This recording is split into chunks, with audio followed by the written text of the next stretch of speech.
Welcome back again to Mainline Healthy Living, and we are meeting again with Linda Chiles, who is our expert on eating right, getting exercise, living a generally very healthy lifestyle. And we are going to talk today about the power of protein, right?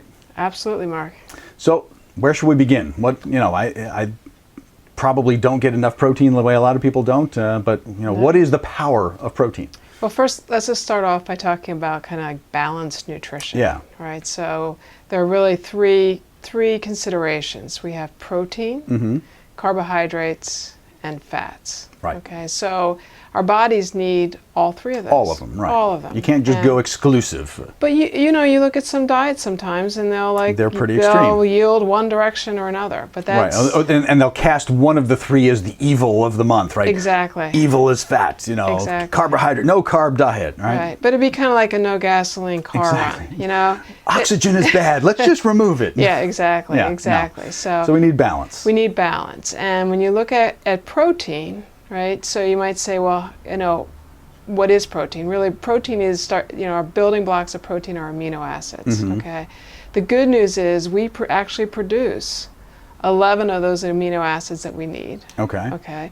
And there are 9 of them that we don't produce, which means we need to eat protein. Okay. So we need at least those 9. You need to eat protein. That's it. So you're not going to get it any other way than by eating it. Okay. So you need to eat it. And when you take a look at it, you want to make sure you're getting it from healthy sources.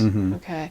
So when we take a look at how much we need, we like to take a look at, and you can read this, but it's anywhere from 10 to 35% of your diet should be coming from protein. Okay. Okay, which it's a pretty good range, though, 10 to 35%. 10 to 35%. And we find that most people don't eat that much protein. They don't even get the 10%.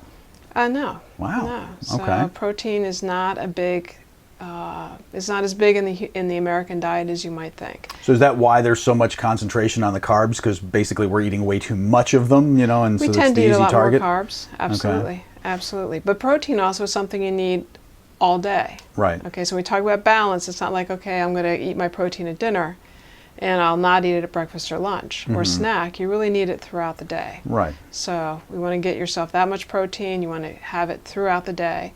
And the reason why protein is important is that it's not just about building muscle, which is the fun part, okay? Right. But that is an important part of it, right? Absolutely, absolutely. And actually, even to build on that, if you build muscle burns more calories than fat, right? So I can just sit here, have more muscle, and burn more calories. Right. Your what do they call it? Your resting metabolic rate goes up. Exactly. Because that muscle is sort of expensive to upkeep, Well, it is, right? So you're going to burn more calories. Right. So, but Which is a good thing. It's a good thing. Yeah. But it also helps with the flow of oxygen in your blood, right? It helps with your enzyme and hormone production. So there's really a lot of good things about the protein. The other thing that it does is if you eat protein, it will hold off your hunger, satisfy your hunger longer than let's say if you just have simple carbohydrates or which would be your sugars or carbohydrates alone. And actually the big pot is to have protein with complex carbs will satisfy your hunger the longest. Okay. I've definitely noticed that. I mean, if I, eat something that's protein rich, I'm not hungry for a substantial amount of time longer than if I, have some pretzels, let's say, or something. Yeah, absolutely. Absolutely. Much as I like pretzels, Well, let's talk about sources of protein. Okay. Not so much in the pretzels. Well, maybe if you Well, went not to so whole much. wheat, I don't know. Right. But you look at, you really want to look at protein sources that are not high in fat. Okay, so we think about meats. Okay, meat products. So like chicken and fish are the best. Lean sources of protein. Yeah. Yeah. No skin. Right. Okay, because that's where all your fat resides on your chicken. No fried chicken.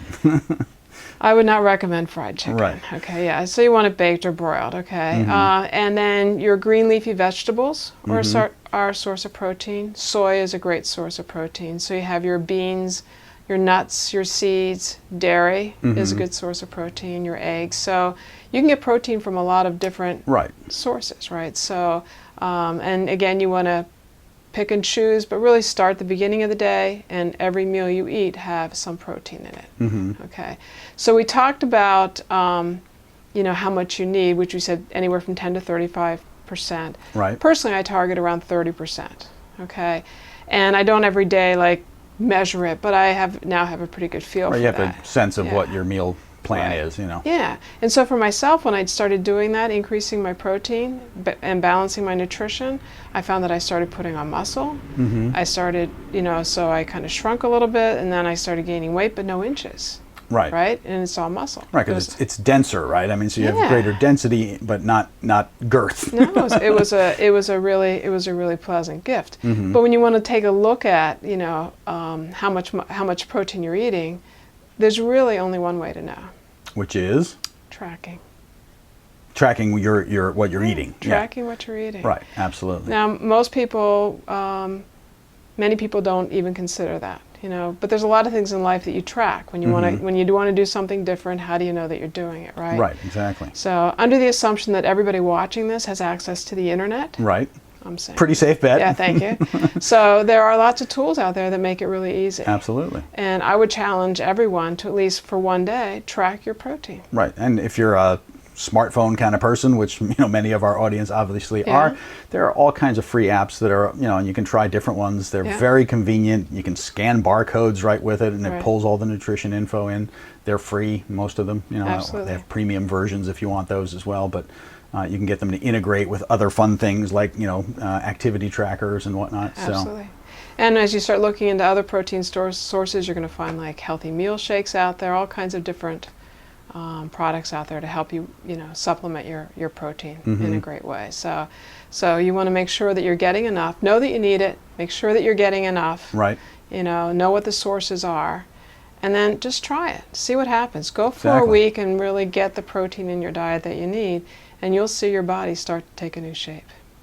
That sounds like awesome advice. So get some extra protein, get it in your diet, and track it, and notice the benefits, and post things, tell us your experience. I mean, we really want to make this interactive. So post comments, post your experience with protein. Disagree if you want. We love controversy. So let's get some dialogue going. Absolutely. All right. So we will come back with more interesting topics with Linda Chiles. Thank you.